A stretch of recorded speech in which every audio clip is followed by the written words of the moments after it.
Greetings, everybody. Welcome back to another episode of Books and Buds, where we discuss two of the greatest things on planet Earth, books and buds.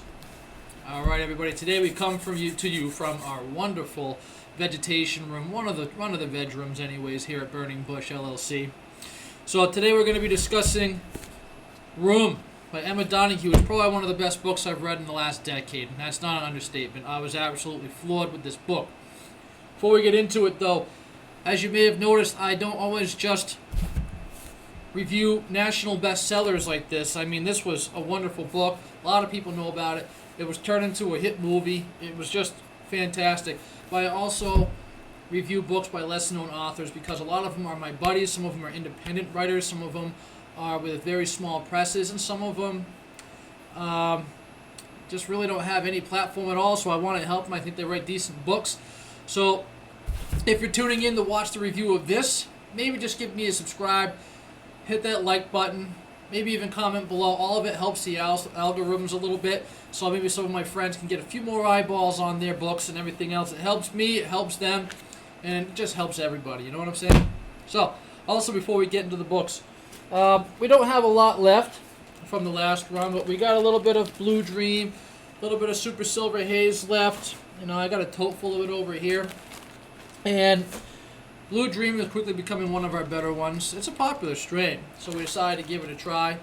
And I just wish that you guys could smell it through the camera lens, but my God, it smells delicious. Can at least have a look at what we got going on here. You know, I mean, it's beautiful stuff.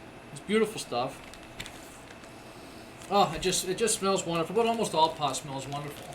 I mean, I say almost because we've grown some strains that just didn't work out too good. It's like smelling hay, and unfortunately you can't sell that stuff, so you got to kill those off. But for the most part, I just love that smell. I've always said if someone could make a candle, like Yankee Candle, anyone if you're listening, if you make a cannabis-scented candle, I'll buy it. I know a lot of people that would buy that. It's a gorgeous scent. But enough of cannabis. Let's talk about books. Let's talk about Emma Donoghue and this unbelievable book. So, I was recommending this book, along with several others that I'll probably discuss. We need to talk about Kevin and Never Let Me Go. And this was one of the three that was recommended to me because apparently the editor who initially wanted to work with me, but she got caught up making a movie. And I understand that, but she needed to release all people that she was currently working with so she could focus on the movie. And she said that this book, along with those other three, my writing style reminded her of it. So when I read this, I was deeply flattered.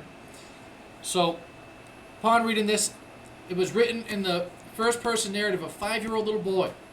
So, that takes talent to do something like that. I don't know if Emma Donoghue had a 5-year-old at home when she was writing this, but she did such an amazing job. You honestly felt like you were seeing the world through the eyes of this 5-year-old little boy. And reading this actually inspired me to write a book of my own titled Hello Mama, Hey Mama, It's Me, Bobby. Now, I've written about 3 drafts of that novel, and it's going to have many more before I even start showing it to an agent. I don't even want to bother because it's so hard. With my story, Bobby, it was written in the style of this 18-year-old boy who has Down syndrome. Now, as you can imagine, that's a tough mindset to get into when you're writing. So I do like to keep a copy of this book on hand. I like to flip through the pages every time I'm going through an edit of Hey Mama, It's Me, Bobby, because I need to get into that mindset of someone who has that really innocent personality. And I just can't believe what Emma Donoghue did with this novel. How she got herself into that mindset, if she was reading certain books herself, if she just had a 5-year-old little boy at home that she was able to draw inspiration from, I don't know. But I would love to know because it's the kind of thing that I need to draw upon myself to inspire me to further recreate Hey Mama, It's Me, Bobby, and the way it deserves to be told. So this book was tragic, and it honestly could have been a horror book if it wasn't for this little boy and the way it was narrated. It actually was just so innocent that it was the most beautiful book that I've read in easily the last 10 years. So you start off with this little boy's in a room. So it's a shed in some kidnapper's backyard. This little boy is the product of a rape. So his mother was kidnapped by the owner of the shed and held hostage in the shed, raped repeatedly, and the little boy Jack is the product of that unfortunate event.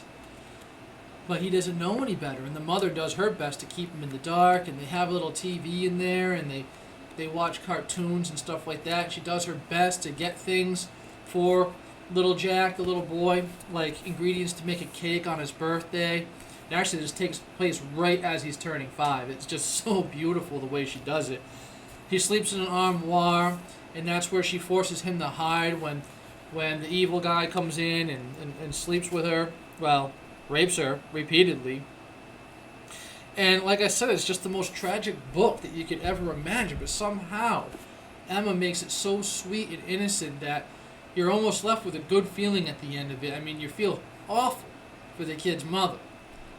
But just the way the little boy is inspires the mother to want to live, to want to survive. And I couldn't believe it. I'm still in absolute awe. And I read this book about 5 years ago. And then I watched the movie about 3 years ago. I'm in complete awe of Emma's talent. Just, I can't believe it. I don't know what else I should say about this book. So, if you haven't read it, if you haven't watched the movies, I don't want to give you too much spoilers. But the whole time, the mother is trying to get this little boy to understand this is not the world. This is just a room inside this huge world. That stuff that you're seeing on TV, that's part of the real world, and the little boy just can't grasp it. So she's trying to get him to help her escape from room. So it's really difficult for her because as a 5-year-old boy, he doesn't understand. He doesn't want to leave. It's the only world he knows, and he wants to stay. He loves room. So it's a disaster for her, but eventually she talks him into helping her escape. And halfway through the book, when they're getting through the escape, I honestly was like, if I was writing this book, I would have finished it right there. It was so beautiful. I had tears in my eyes. I just wanted to burst into tears when I got to that part.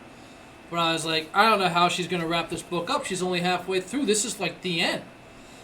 She didn't. She went into the after effects of what happened after they escaped from the room, from the shed. And the little boy's innocence and the stuff that the mother was still dealing with, because she had some serious post-traumatic stress.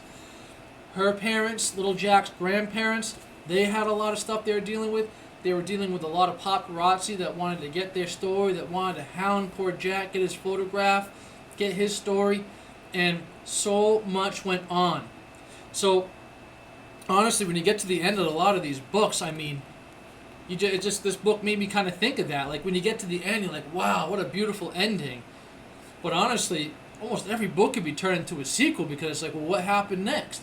All these, like, happily ever after romance books. Well, what happened? There's got to be some drama in the marriage, right?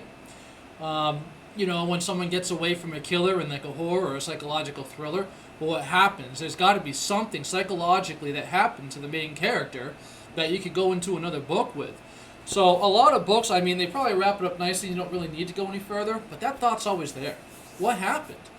So, she really did an amazing job. After what should have been the happily ever after, she went even farther and made an even happier book.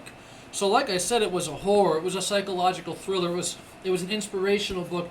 It was just so many things wrapped up into one, and it just this perfect book. It was perfect. I don't know how else to describe it. But like I said, probably the best book I read in 10 years. And it still sticks with me today after I read it about 5 years ago. But it was the best book I read leading up to that moment, and I haven't read a book this good since. And believe me, I search for them. I read a lot of books. I listen to a lot of books on tape, and I want to find something as beautiful as this. All right, guys. I don't want to get into too much detail because I got a lot of pruning to do today. So I'm going to cut this one short. And again, guys, I'm trying to support a lot of my fellow writers on this channel, so that's why I do like to drop a little love for these bigger titles, hoping to draw some attention to this channel from people who appreciate those books. But I'm doing this for my friends mostly. I want to see them get some eyeballs on their books. So any clicks that you can do below, leave a comment, subscribe, just hit that like button. Let's post those algorithms, and let's help some people that could use some help, huh? All right, everyone. Thanks for tuning in. We'll catch you next time.